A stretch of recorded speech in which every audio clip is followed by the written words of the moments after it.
Around 30 suspected Bangladeshi nationals were detained by locals in Jalalpur near the Indo-Bangladesh border in Katigora of Kachar district in Assam. They were travelling in 5 auto rickshaws and raised suspicion when they failed to provide proper identification upon questioning. It has been reported that they had illegally entered India earlier, worked as labourers in various states and were attempting to return to Bangladesh through the Jessore-Benapole border with the help of agents. Some sources indicate they possessed fake Aadhaar cards and had reached as far as Ahmedabad. Police arrived at the scene, took them into custody and began interrogation. An investigation is underway to identify the agents involved. This incident has heightened concerns about border security and illegal infiltration.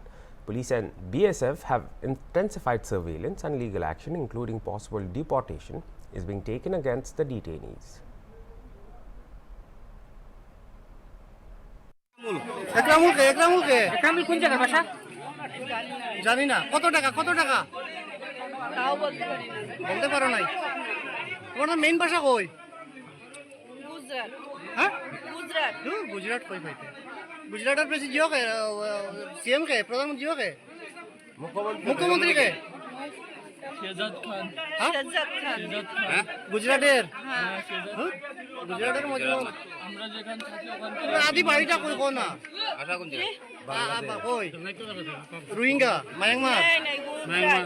তো Myanmar তোমরা রে দেখতে দেখা যায়। নেই ভাই গুজরাট। বাইদিকে তুলছ না ও করে। মায়ানমার না। ও করে ও যে ও যে আচ্ছা তুমি বাইদিকে তুল।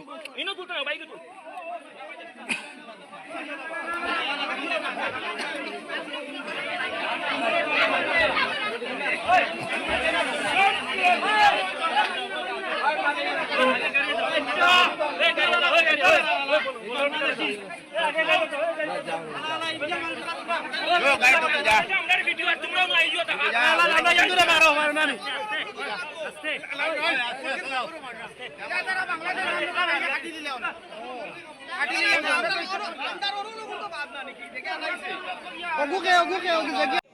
অল্প আগে এখানে আমাদের এই ভৈরবপল্লীতে দুটা অটো ধরা হয়েছিল এবং এই অটোতে সন্দেহযুক্ত বাংলাদেশি লোক ছিলেন।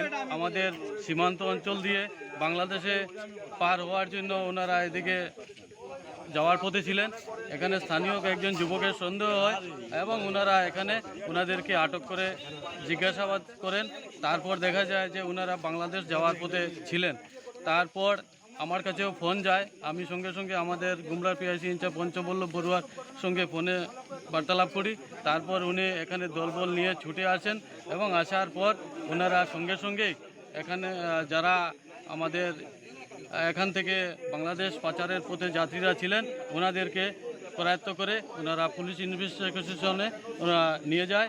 এবং আমি প্রশাসনের কাছে আমি এটাই আশা রাখছি ওনারা আমাদের এখান থেকে যে সিন্ডিকেট যেটা চলছে আমরা শুনতে পাচ্ছি বিগত কিছুদিন ধরে এই অটোতে করে বাংলাদেশে পাচার হয়।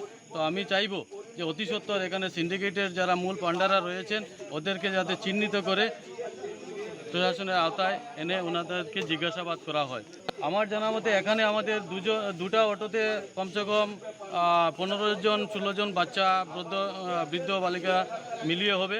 আর ওইখানে আরও 3টা অটো রয়েছে, মোস্ট প্রবাবলি হবে এখানে 30 জনের মতো হবে।